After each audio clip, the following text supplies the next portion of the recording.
Nice. It's pretty. Oh, we're going there. Different. Hey, everybody. Welcome to Indiana Success Happy Hour. We're glad you're here. Brian Quinlan here from Daniel's Real Estate and the newly named First Home Indy on YouTube. Nice. Yeah, New switching name. it up. Yeah, that's pretty awesome. Yeah, thanks. I'm Brad. What do you do, Brad? Best Mortgage Group. Anything else? Tasting Tequila with Brad. All right. I bet there's a few people out there watching that have seen that show. Maybe. It's a possibility. Usually you have more words. Yeah, I guess my tongue is tied today. It's bizarre. A man whose tongue, I'm sure, is not tied is our new guest. Sir, tell the folks who you are. My name is Hoss Ridgeway, and I'm a stand-up comedian and a minister. So, nice combination. That's awesome. It is. Well, thanks for being here. You got it. Appreciate you coming on out today. Are you still going to be able to do comedy while sitting down? I don't know. It's stand-up. You can stand. You might be out of the picture, though. Bringing it to a whole new low. That's what I'm saying. Awesome. All right. Well, we've already kind of touched on this cool Mijenta bottle. We did touch on it? We did. We started the show with that. Anyway. I missed that, I guess. I was holding it when we started the show. Oh, I didn't Then you notice clapped that. us in. Anyway, tell us about Mijenta, sir. Mijenta is a fantastic tequila. This is a brand new series that just came out on Monday. This is a symphony series. Ooh, sounds delightful. What they did is they took four different oak barrels, and they take those staves and then they put them together in one barrel. So your barrel now is made up of four different oaks, and they aged the Mijenta Blanco for 18 months in there. And you're getting a little Virginia oak, some Pennsylvania oak, I think Missouri and Minnesota oak. Okay. So it's called a Okay. symphony barrel. At 45% ABV, 90 proof, pretty good stuff. And like I said, it's a limited release, not coming to Indiana, but I got a bottle. All right. Well, good for you. Mine is a timeless classic. It's literally what it's called. American Lager from Hoplore, which is located in Gas City, Warsaw, Indiana. Oh, Warsaw. Yeah. That's my stomping ground. And I shall be enjoying a cold, refreshing Diet Coke. Excellent. Nothing like some aspartame in the That's evening. right. Aspartame. Right out of the Coca-Cola bottle and come. Wait a minute. Sir, thanks for coming in today. We got one more. Wait, Hoss. Oh, my bad. There it There you is. go. All right. Well, cheers to you all. The sound isn't often picked up by the microphone for whatever reason. So hopefully that one did, because it was a good one. All right. Well, Hoss Ridgeway, once again, thanks for being here. Absolutely. Where did you come from to get here All today? right, before he tells, I want to tell a little story. Okay. I'm flying to Guadalajara. I'm sitting, waiting on the plane to come. And there's this big guy sitting next to me. And we started talking. And I said, what do you do? And he said, I'm a stand-up comedian. And I turned off my phone and went, really? Like, that is so cool. So we talked there. It was great. You were super nice. And I'm really excited about having you here to tell your story, because the story that you told me was pretty awesome. Yeah. And it's great the way you don't really know how life's going to go, and people are put in the right places to meet new people. And Absolutely. I think that was a good morning. Yeah. Were you headed to Guadalajara that day? No. I didn't think so. I was headed to Dallas. I think I was That's filming a comedy special down there. So Cool. See, and I flew into Guadalajara, and I probably was considered the special person that people laughed at. do you speak Spanish? Donde le sale baño, por favor? Well, he wants to know where the bathroom is. He does. No, Often. no problema en español. ¿No? Pero mucho escuela de República Dominicana para mí. So, Oh, boy. I can do a little bit. That might be more than Brad can handle. Okay. It was quick too. Hey, well, I learned it in the Dominican, and they talk fast out there. Yeah. That they do. Well, I'm going to say that people in Guadalajara don't speak any slower. I bet not. I bet not. It's like, what? Yep, absolutely. Okay, so I'll go back to my question. Where did you come from to get here today? Franklin, Indiana. No way. I'm a Yes. South Sider myself. Is that right? Yeah. South Indianapolis specifically, but I'm a South Sider too. South of Franklin, South Side. yeah, absolutely. No, it's okay. I'm a Perry Township guy. so, Okay, gotcha. yeah, awesome. So So you're south side of Franklin? Yeah, Another where the men are proud and the sheep are a little nervous? I don't know about that part. There is a lot of corn. So I There's do a know lot that. of corn. there is And a when I fair see amount. children playing in the field, I get nervous. That's As you should. There's children of the corn. 'cause, yeah, Though, of course, that reference is completely lost on the actual children in the Yeah, absolutely. That movie scared me to death when I was a kid. Dude, scared me to I death. only And saw then I parts of it. watched I'm it like, no. as an adult, and I thought it was the dumbest movie Okay. I'd ever seen.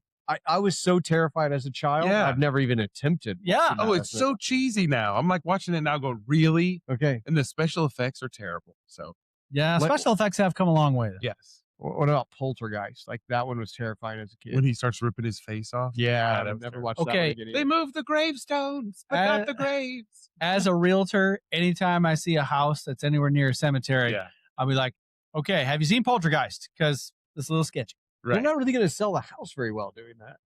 Then we move on to another house. Okay. I'm just pointing it out because I am not living next to the cemetery. It's not happening. Nice. Yeah. I'm with you. You know, it's giving my own personal information, and that's important for my clients to know. I don't recommend that. Right. But hey, you can live wherever the heck you want. So how long have you been doing stand-up? Since the 1990s. Oh, the 1900s? Back in the Ooh. before the turn of the century. I love saying that. Yeah, it's so much fun, right? Sure. Yeah, so about 97, 98, I did some like 2-person comedy bit stuff like improv, and then in the early 2000s I started doing some stand up, and it kind of happened by accident. I didn't even plan to do stand up. Okay. And What did you plan? well, I've been in ministry my whole life. Okay. So I mean, I just like helping people. You know, I mean, that's just really what it's about, is just being in people's lives and making their lives better. That's all I want to do. That's super cool. So Yeah. Now, as a former teacher myself, Yeah. you know, oftentimes when you got the class clown, you look at that kid and maybe even say things out loud. Is your plan to be a stand-up comedian someday? You're going to tell jokes for the rest of your life. Things like that. Did you have that issue growing up? oh yeah, I was definitely I like Were you sat. voted class clown? I don't think they voted. Okay. They may have voted me off the island. But Okay. they didn't vote me that way. Sorry, I cut you off. No, but it's okay. But basically, when I was growing up, I just waited for a moment. I wasn't even paying attention to learn. I was just looking for a moment to throw in something funny. Yeah. And I Okay. did it all the time. All the time. Why? Like you saying I did the same thing? Oh, yeah. Yeah. I was often in trouble a lot. Nice. I got paddled in the kindergarten. Oh, Yeah. Yeah. that's pretty early. Yeah. Actually, it was every grade until they couldn't do it anymore. Then I figured out they'd kick you out for a couple of days for doing something. So it's like, oh, this is cool. I get in trouble on Monday. I don't have to come back to school till Friday. Now, I always buttered up to all the teachers before I tried all that stuff, and, made them appreciate what I was doing. So I didn't really get in trouble for it. It was kind of like, I mean, I was always redirected, how Yeah, absolutely. all the time. Little hand on the Yeah, shoulder. hey, Hoss, you need to, Mm-hmm.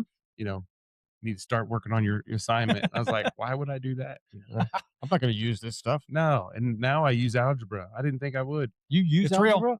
I didn't think I would ever use algebra. And one of my other little side hustles is I have a company called River Ridge Estate Services, and I help people sell stuff.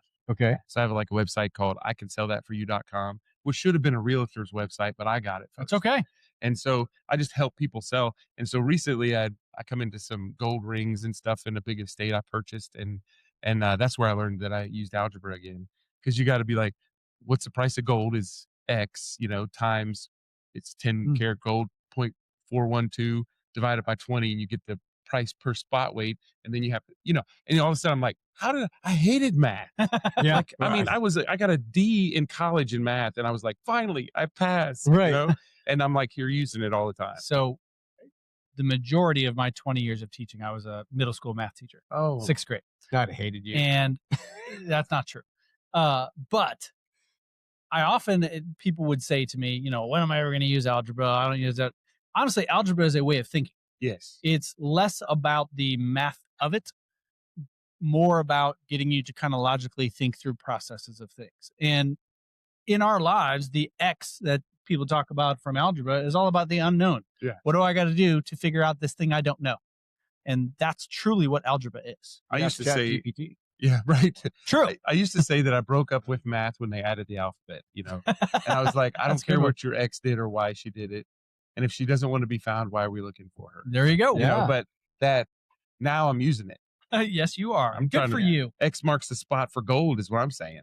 Yeah. See, I'm in the mortgage business. I don't know how algebra works, and I don't use it. And in the 8th grade math class that I finally passed my senior year of high school, it took 4 times to get through Mr. Leach's class, he said to me, "Mr. Niccum, you think you're going to walk around with a calculator in your pocket everywhere you go? I have a mortgage calculator in my pocket everywhere I go." Oh, Right there. compound interest.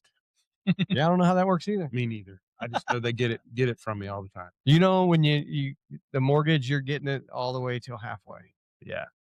And finally at halfway, they're giving up a little. Yes, you. Still better than renting though. That's they say.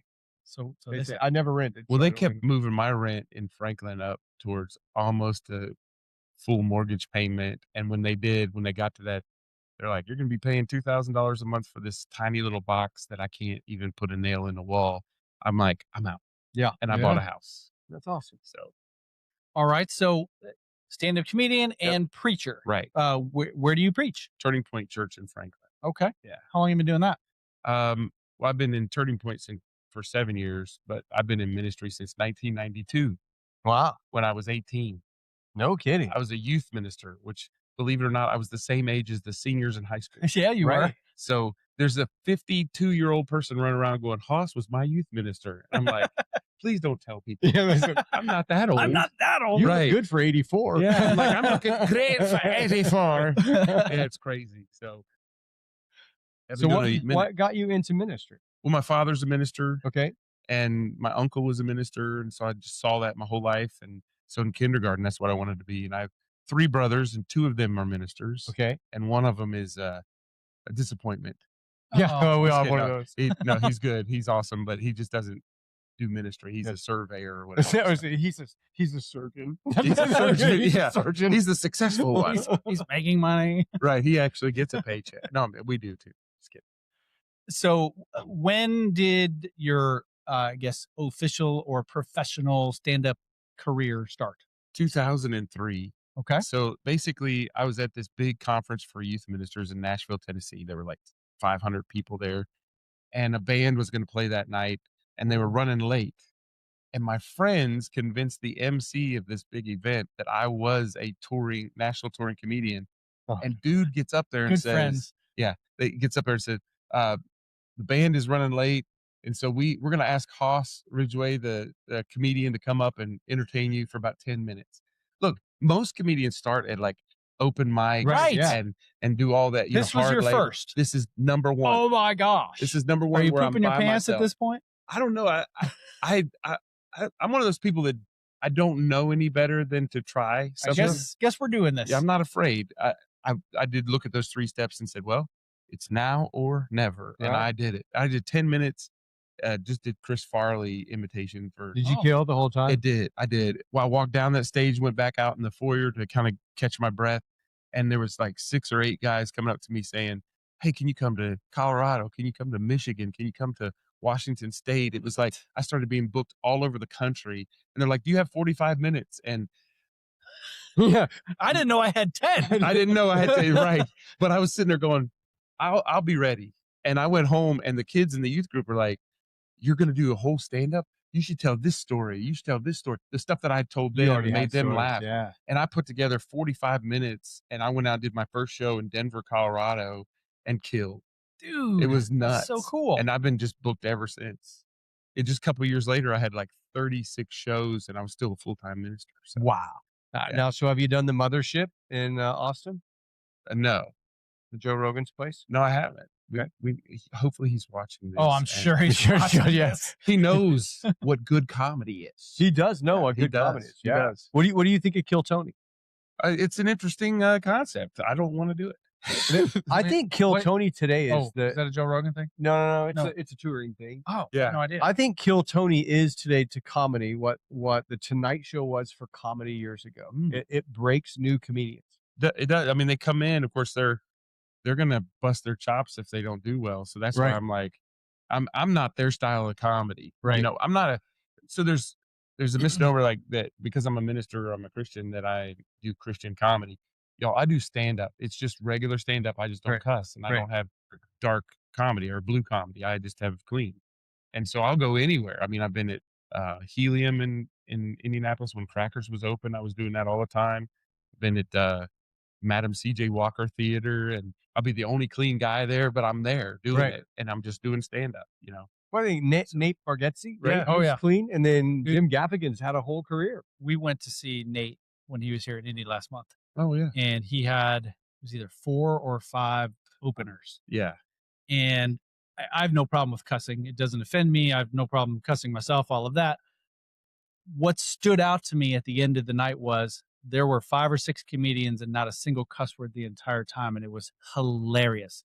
And it's not religious comedy. It's Right. just telling stories and being clean about doing it. Do you remember any of the names of the openers? I wish I could. I don't. Johnny W. Was he one of them? It doesn't sound like I think one of And them. there are like several guys that he's like bringing up in Yeah. comedy. Mhm. Yeah. So Monday, last Monday, I performed 5 minutes on Nate Land Live in Nashville, Tennessee. So he sponsors a clean comedy night at Zany's. So I'm in the green room sitting next to Nate's sister, who is producing that show. Oh, very cool. And so that was pretty awesome. And I did my 5 minutes. They didn't know me, so I only had 5 minutes, and I was the first comedian. And I was like, I'm walking up to, I mean, there was a host, but I'm still kind of the cold open. Right. And I'm like, it took me a minute. Even So did you though kill? I did. That's It it. just, That's all but that it took a matters. few minutes to Right. get there because they're just like, is it safe to laugh? You know, I don't know why people feel that way. But yeah, when I did a bit about my daughter found my record player before before records were cool again. She didn't know they had 2 speeds.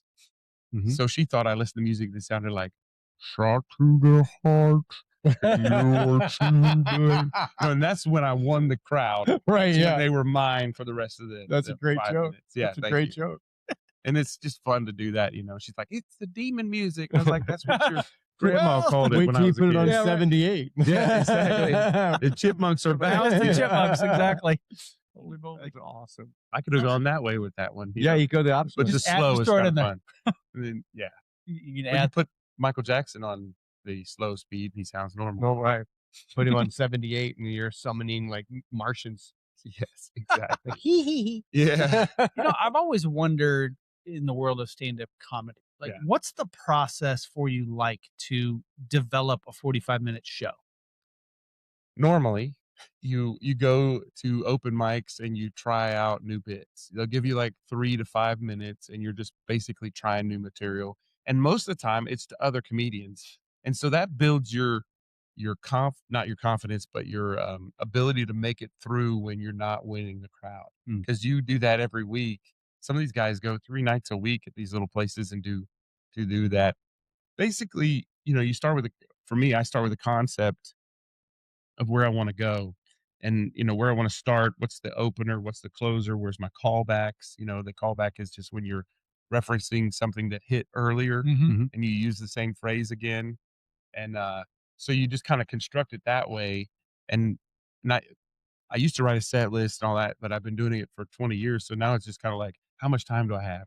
Right. Okay, give me a light when there's like 4 minutes left so I can land the plane. And then I just go Oh, and okay. have fun with whatever comes to my mind from all of my material. How often do you change your show? As often as I can. I mean, but truthfully, when I go to all these places that I've never been before, I get to use the tried and true, right? Yeah, sure.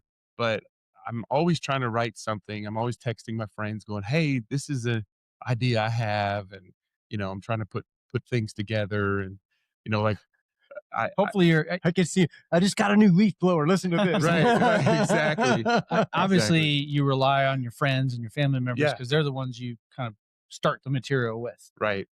In a way, like when my wife tells me a story, I might be like, oh, that's hilarious or that's great. But I also might be feeding her a bunch of crap. When are you going to just, finish this just to story? move on. Right. So obviously you have to rely on their honesty. And Sure.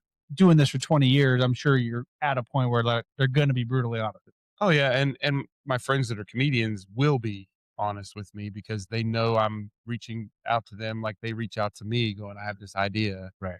And like, so we, culture shifts constantly, and I used to make fun of myself a lot, and I don't do that much anymore because it doesn't hit like it used to. Sure. It used to be funny if you're a big guy and you make fun of yourself. Yeah. Now it's like, he's fat shaming. And I was like, who am I fat shaming? You're fat It's shaming me. me. Like, Yeah. oh, yeah. But I mean, I try to sneak in some of that stuff. Like I was in Africa and did comedy in a cafe there a few years ago.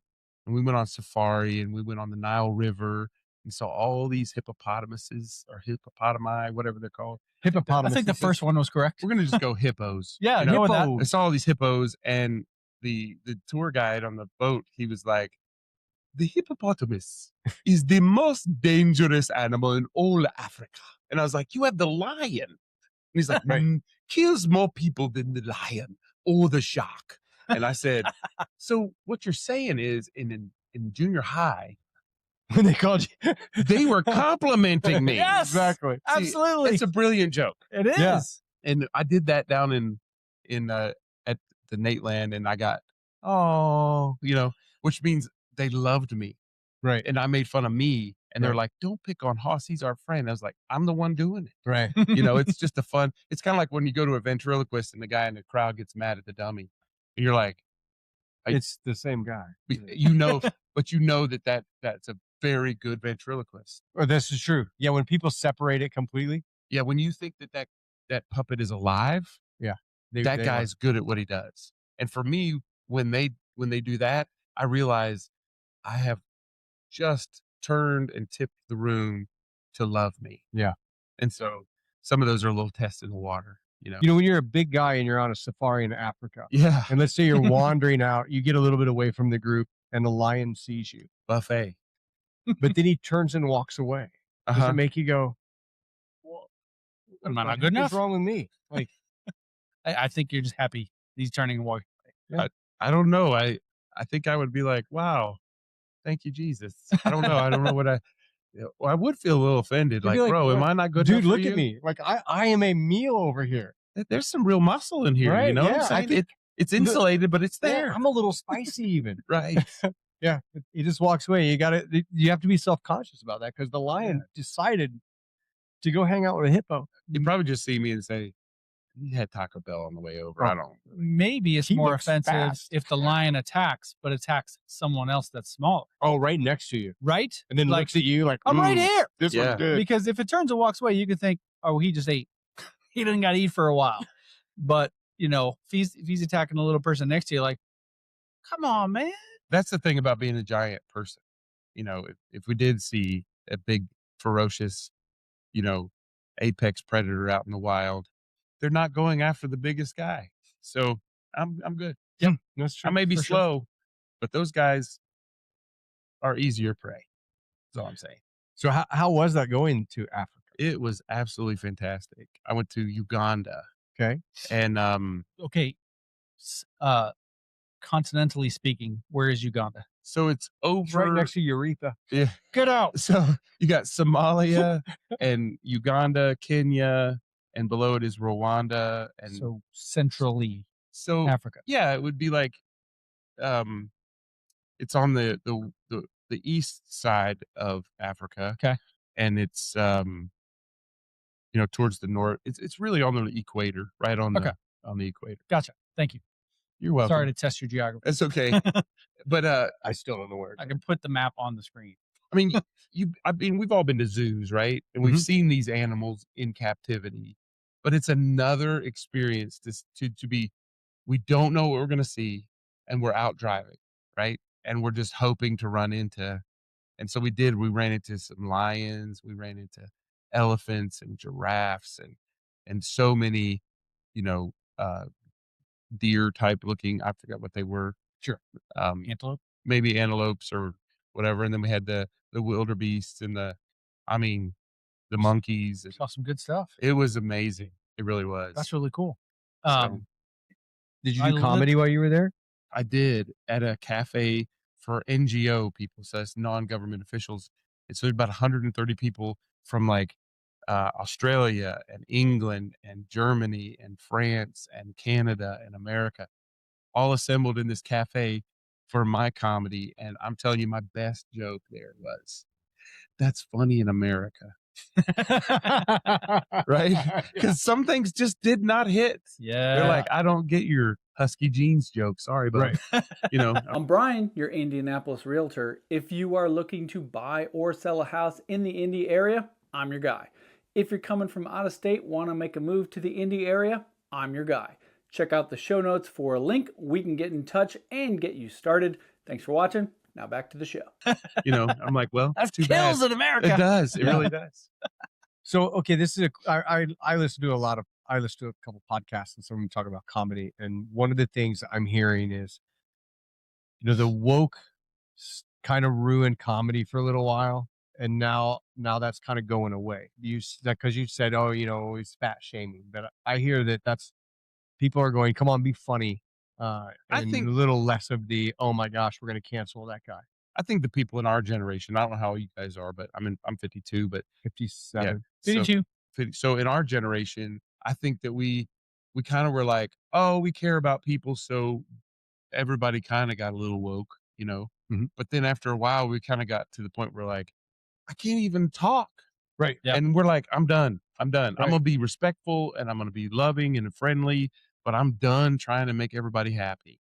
And I think that that's kind of the shift. So we kind of landed in the middle where, there's extreme guys and they Yeah. have their followers and then they have their haters. Right. And then you have those people that are on the other side on woke who want to just get up and make jokes about our president or whatever else. And, Right.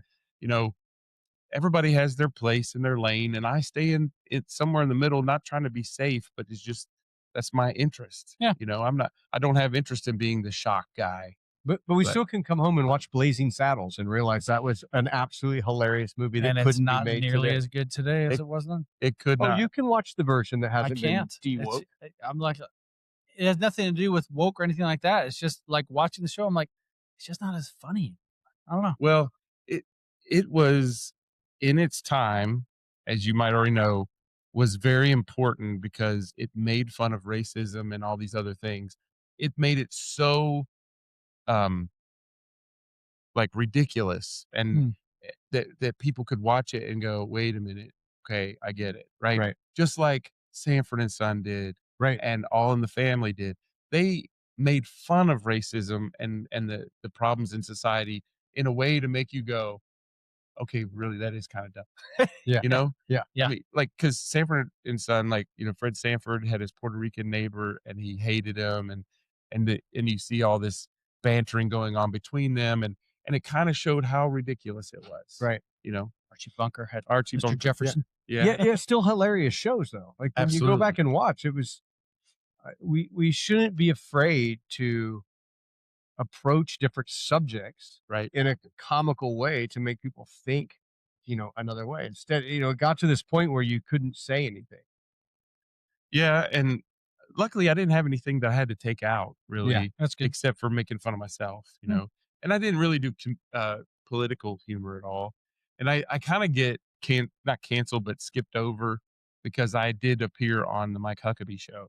So I mean, when you Google my name on like YouTube, there's 3 or 4 clips of me on the Huckabee show. And you see the word Huckabee over there, and people are like, oh, he must be this radical, whatever. And I'm like, I may have a lot of the same beliefs, but I don't talk like they do. Right. So, switching gears slightly here. Yeah. As a stand-up, Right. obviously hecklers are going to be part of what you deal with. How do you deal with that? I try to ignore them because if you give them attention, it gives them life, and it does not end. Because in Kentucky, growing up, they would always say this: you can't out puke a buzzard. That's true. I'm not going to out puke this guy, and I'm going to try to push right through it. Or I try to. Sometimes I play it off, and like one time, this lady was answering every rhetorical question on the front row. Oh, jeez. Every single, like if I was like, which was a great thing to happen for me because now I don't ask so many rhetorical questions. Oh. I kind of just tell the story. But when I would say the little idioms that we throw out, like, you know what I mean? Yeah. Yeah. She'd be like, I don't know what you mean, and things. And so finally I stopped and I said, ma'am, you're going to get me in trouble with my wife. And she said, what do you mean? I said, I got to go home and tell her that I've been talking to a strange woman all night. And she didn't say another word. She didn't. Not at all. Wow. Yeah. Kind of a polite way to put her in place. Yeah. And then I was at a camp one time with teenagers and this kid kept trying to heckle me. And I said, look, I am working here. I don't go to Chuck E. Cheese when you're in that suit and bother you. Right. Exactly. And the whole room turned on him and it was awesome. That's great. And he loved it. Oh, that's cool. So So it's kind of like don't deal with the heckler, just like you don't read the comments Yeah. on social media. Mm. Like just leave the Right. comments alone. except I can't stop reading Can't, comments of on course. my They my crush dry me. bar comedy special.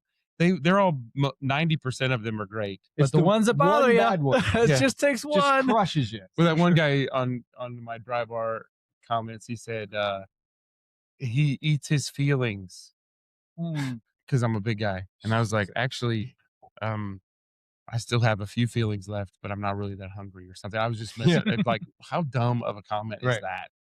Or an old man was like, I did this joke about getting the lyrics wrong when I'm singing along with radio, and Right. it changes a love song into maybe a stalker song. Right. Yeah. Like, you can't live if living is without me is a stalker song. Right.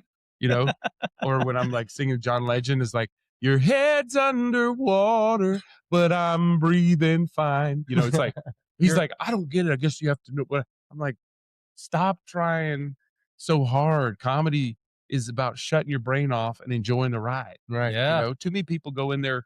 Why do you go to a comedy club if you're not going to go in there and be like, I'm going to be entertained?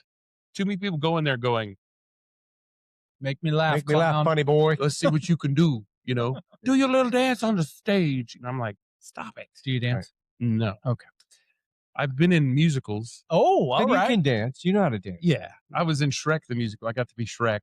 Okay. Yeah. Once upon a time, there's a little ogre named Shrek, But there was Is that only your Shrek voice? Yeah, it is. Okay. There was only one time in Sound that like a leprechaun. whole musical that I had to dance. Oh, all And right. It was the ending number, and it was such a simple dance. And I was like, thank you. Because that was not, I didn't do that growing up. So I was like, we're trying. Brian did a lot of dancing as a child. Did you? No. No. The one and only musical I was ever in, I was a teacher. And Typecasted. actually, no. It was when I was a teacher. And you played a teacher? That shouldn't have been hard. Shut up. So the teacher who was in charge of the show asked she's like, oh, I think this would be hilarious if you did this. I was like, okay, tell me about it. It was a modern take on a Shakespeare show. Anyways, in the show, I had to, I was playing a character that was going to be in a play, which typically happens in Shakespeare, right?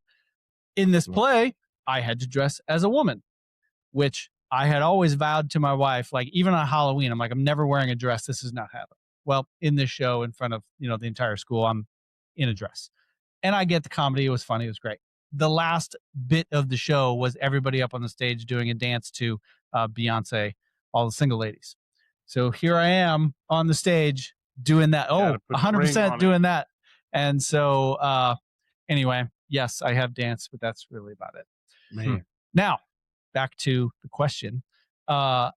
As a comedian, obviously you're feeling out the room. Right. You can tell when stuff's going well and when it isn't. Mm-hmm. How do you deal with when the show is just going to shit? I backpedal, go to my favorite stuff, and I usually switch to something a little bit more dramatic, like my sound effects stuff and things like that, which I wouldn't be able to do unless I was hearing it, But, I make all these, I can do one thing, like I just go into this thing about like, when I was a kid, I learned how to whistle without puckering up so I could just mess with people. So I can just sit there and be like, That's awesome. Or when my dad was driving, I'd be like, that kind of stuff. And I'm moving quickly to what I know works great. But you also have to just know, sometimes you're not hearing laughter, but you see them all happy. Yeah. And you have to, sometimes it's weird. It's a phenomenon I'll never understand, that in a club, sometimes the gigglers and the smilers all come to the same night. I never will get that. You're not getting me there. Right. And so I'm like, I've been there where, like, I did this show down in Gatlinburg, Tennessee about a month or two ago. There's like 5,000 teenagers at 8:30 in the morning. Oh, wow. So it's like, this is hard. You have to have some weed candy. They're asleep. Something, yeah. But I'm there going, okay, I've got to win these kids over, right? And they were loving it, and I could hear the laughter. I could see it on their faces. But if you were in the very back, you'd have been like, dude, he's struggling. because it's early in the morning and nobody's Mhm. awake. This guy came up to me. He's like, tough crowd. I was like, actually, it was pretty good for 8 in the morning and, teenagers who weren't ready to have a comedian do anything. Yeah. But you think there's a couple kinds of bits. There's the bit that's just hilarious that you belly laugh out loud. Right. And then there's the bit that maybe you didn't get, but you appreciated how good of a joke it was. Been so there. still funny, great joke, but it didn't make me laugh out loud. but Right. I appreciate the joke. Like, I've sat there in awe of some of these young comedians who cleverly put things together, and I may not belly laugh, but there's this moment where I'm going, man, that was a great That joke. was- that was brilliant. Yeah. Great writing. I've been there. I think back as a kid, I'm 58, 57, 58, 57, 57. I think. I was 56 for 2 years because I didn't know. It happens. Math I'm is pretty hard. sure I'm 57. Going back and listening to like Richard Pryor records and Eddie Murphy records and those old, like the comedians of those days, some of that stuff was just incredibly funny. But I haven't found like that edgy, funny comedian that I can point to today in today's world. But I love like Gaffigan and what's it, Mark Normand, is that his name? I don't know that. I don't know that one. He has a Netflix special out. Sure. You know him if See, I think there's so many of these guys that have like Netflix specials or multiple specials, and they have like, everything's good, and you hear that everybody's enjoying it, right but there's like 3 or 4 really killer bits strewn about in the show. mediocre. Nobody's like a Good Dave s- Attell that kills the entire No. time every single So joke. hard to find that guy now, you Yeah. know. And if you go to like a showcase like I did Monday, everybody's doing 5 to 10 minutes, depending on how well the house knows them. And I was a 5-minute guy because they'd never met me. We're all doing our favorite, best stuff we Yeah. know that works. But when you're given 45 minutes or an hour, if you can't hold them, you're going to get in trouble. One of my favorite guys, Dave the King Wilson, used to be on Yeah. Bob and Yep. Tom. Yeah. So he's a good friend as well. And he does some jokes that take a long time to get to the punchline, right? But he knows what he's doing. Sure. So he does this bit about he could tell you who won the Indianapolis 500 based upon the year you were born. So the crowd will give him like 1965, and he'll be like, Ray Haroon. yeah, and he'll be like first of 3, and he's the first guy to do this, and blah blah. Yeah. And it never misses a beat. And he does that for a few minutes, and nobody's really laughing, but we're all like in awe. Like, Yeah. how do And you the- know that? Right. And he says, I tell you all that to tell you this, that he like, and I don't know what the actual punchline is, but it's something to the effect of, I still don't know where my keys are when I have to leave the house. But it takes him 5 minutes to get there. Yeah. And it's worth the payoff to him. Right. And so you got to know if what my friend Bob Smiley, who's a comedian down in Texas, he says it's called a laugh ear. You got to know, is it working? Some guys are so married to their set verbatim, like they've put every word down, all that kind of stuff. I'm okay to pivot. I will pivot in a second, This isn't working. I'm out. Yeah, I'm gonna give me my punch and I'm going to the next joke, or I'm gonna start doing some crowd work. The crowd work that I do is I just stop what I'm doing and I say, I hate cats. And it's like, everybody's like, what? And I was like, I know that's the worst transition in comedy history. And I was like, I really like dogs, but names of dogs are kind of fun. And so I start asking people what kind of dog they have and what their name is. And I get to make fun of them. One guy said he had a Rottweiler. And I said, what's the name? He said, Elsa. And I said, well, don't let it go. Things like that. I have a Lucy. You have a Lucy. Yeah. It's in Newfoundland. It's in Newfoundland. No, it's here. Okay, but good. She is in Newfoundland. That's a big dog, isn't it? Yeah.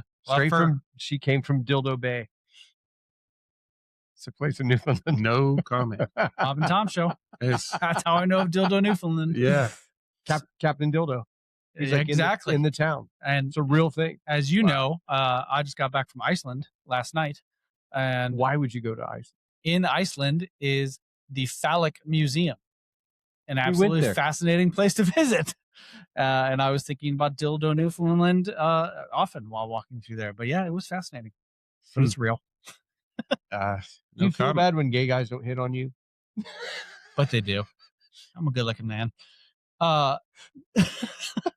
You said, you can pivot easily. Right. So you have a He plan just did. He to pivoted pivot on us right Correct. now. Is there ever a time where you just kind of riff and you just ad lib stuff? A couple of weeks ago, I was doing comedy up at Goshen, Indiana, and I was at the same place the year before. So it's the same kind of fundraiser, and I went to do it. I'm sitting there going, man, I remember writing down in my notes in my iPhone what I did last year because they said, we want you back next year. So I was like, I better write this down. And I couldn't find those notes. And so I panicked just a little bit thinking, I don't want to give them the exact same show. Right. So I started riffing all these ideas that I had that I hadn't really done much with. I just said, it's time. And it was working. That's Nice. what I love, because I could hear that this was a crowd that liked to laugh. So I'm like, we're going to try this stuff, and I'm trying all my Africa stories, or I do this thing about English is not the easiest language in the world. No, it's hard. Like if I told you to pronounce the word wind, what is that? It's either wind or wind. That's my point. I'll get everybody be like, wind. And I was like, no, it's wind. What are y'all reading? Yeah, Who would you go to school? So I have a whole list of those, like close and close are the same spelling. And I was like, you just got to put the right emphasis on the right syllable if you want to get this correct. And so I did a whole thing of that, and I'd not done that anywhere. And it was just kind of, riffing a little bit, having fun with the audience, picking on people when they get it wrong, and so, and some of my handwriting was purposely not done right, so they can't even read it. And they're like, we don't know. And I was like, y'all are illiterate, Well, some people probably came in horse and carriage in Goshen. That's a possibility. Yeah. I did make it. That's a lot of Yoders up there. I said, I got here yesterday and all I could hear is and there's some groaning in the back, and I was like, is there an Amish person here? Turn off the lights. Anyway, don't let them see the switch. Is this thing on? Yeah. I didn't Can know I get some of your bread and butter? I didn't know I was just using one of those cones. That's right. It's a megaphone night. I did do a show in Neosho, Missouri. That's a weird name of a city. Neosho, Missouri. Mm-hmm. And the power went out right before my set. Oh, Nelly. And so I'm like, what am I going to do? And this guy goes, I have a battery operated Bluetooth speaker. Oh, wow. Like, get it.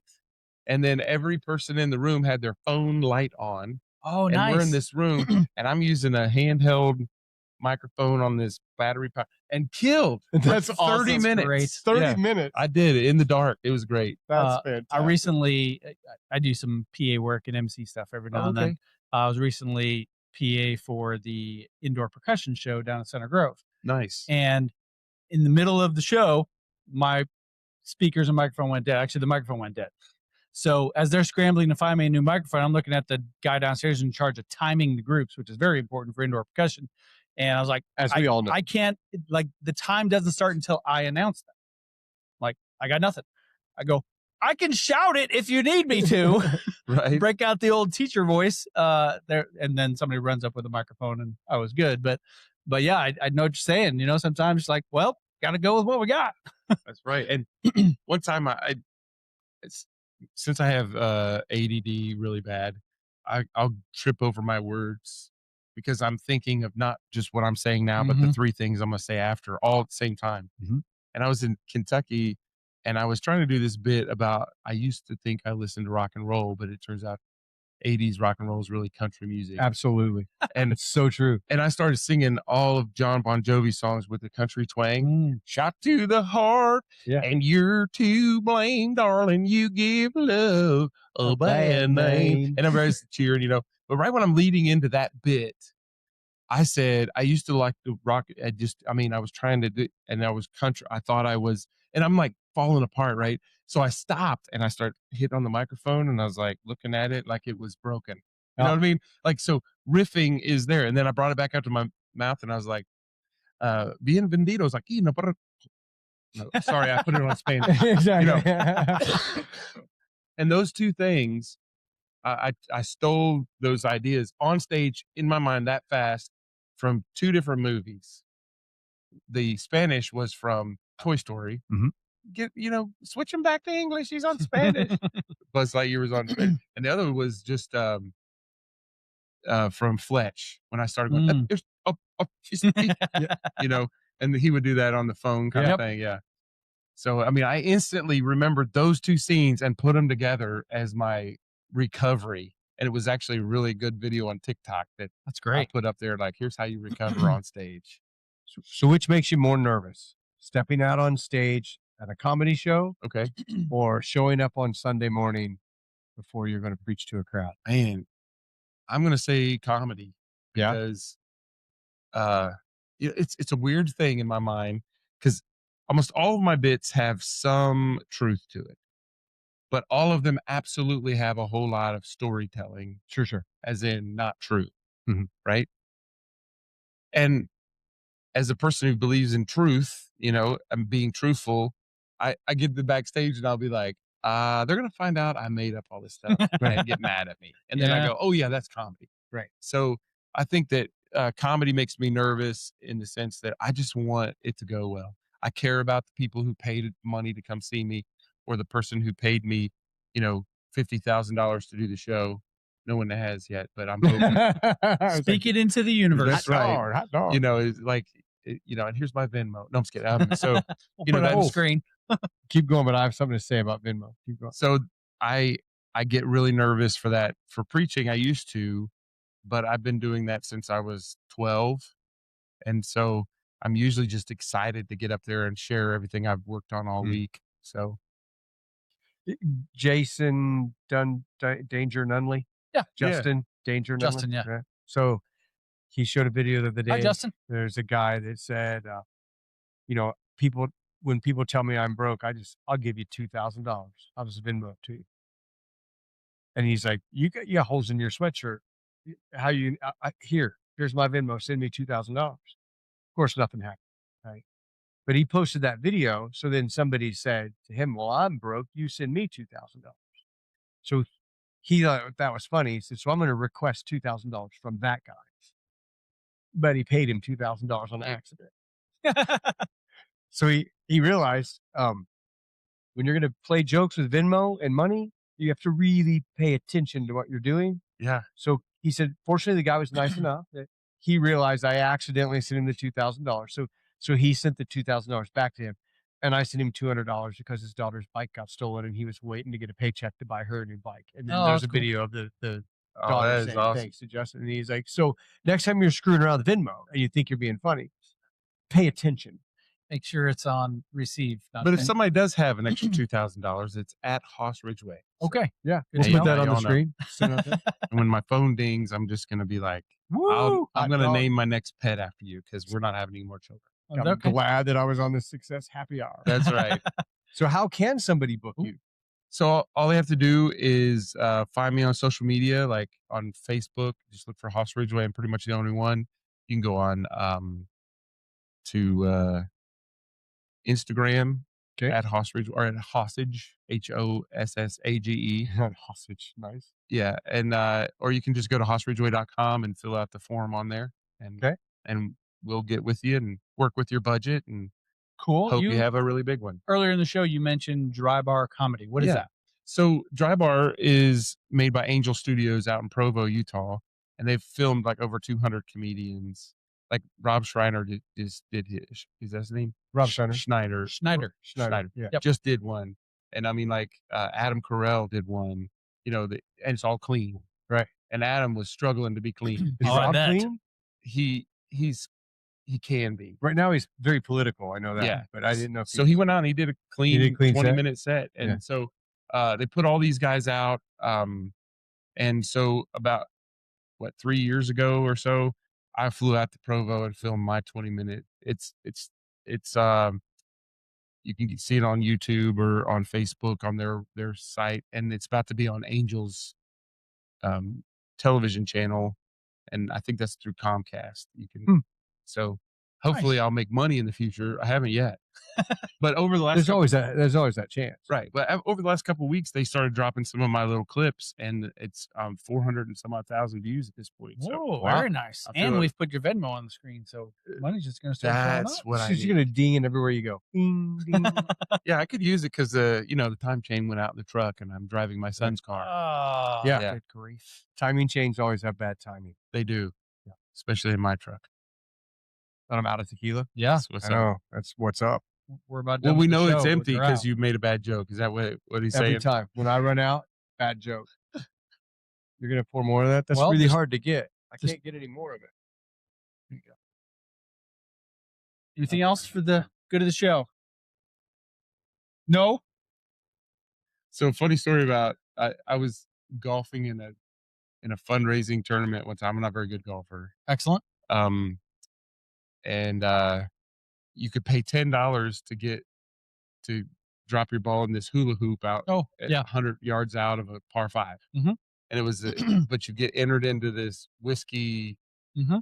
kind of thing. And Yeah. I was like, well, I don't drink, but I'll give the $10 and get to that 100-yard Yeah. hula hoop, baby, and they're in this big room, and everybody knew I'm a minister, and they announced, and the winner of Angel's Envy of Nice. all Nice. was Hoss Ridgeway. Yeah. I'm carrying around this bottle of whiskey that I'll never drink, but Yeah. it says Angel's Envy, and I was like, Yeah. they would give that to Hoss, right? Yeah, of course. So, and it's an expensive bottle. Yeah, I it's think. a great bottle. I don't know the Angels actually envy it, but it is good. I know. Good Yeah, bourbon. they probably can't hold their liquor, All right. They can't hold their liquor. he said. Ready to wrap? but they can their spirits. They can. Oh, that was a terrible joke. I apologize. We're going with it. On that, we're ending on that note. Okay. with it? That sounds Down. fun. That's the last one out. Well, Hoss, it was a pleasure to meet You you, got it. and definitely glad you came out. Really Yeah, me appreciate too. that, and we'll be looking for you on YouTube. Can we go see you anywhere locally? Oh yeah. So Thanks. let's see. Not anytime soon. Ah. So right. We need to have a fundraiser. That's right. If you need, let's do something. That's all I'm saying. So Let's get Hoss's show in Indiana, let's go. and we'll come to it. We'll Yeah, film it. Absolutely. I just did like 4 shows around here, so it's not something you want to be like. I was at the. Yeah. Yeah, Yeah, it's always I was at that. Right. So it's that racetrack. All right. Cool. Well, thanks for coming out. you got it. Thanks, Hoss. Appreciate you. Absolutely, bro. I'm glad I met you And at the for those airport. of you who watched today, thanks for being here. We'll see you next time on Indiana Success Happy Hour. Cheers. It's Brian and Brad, grab your seat. Real talk served with a boozy beat. Tune in, don't even blink, 'cause real estate makes us drink.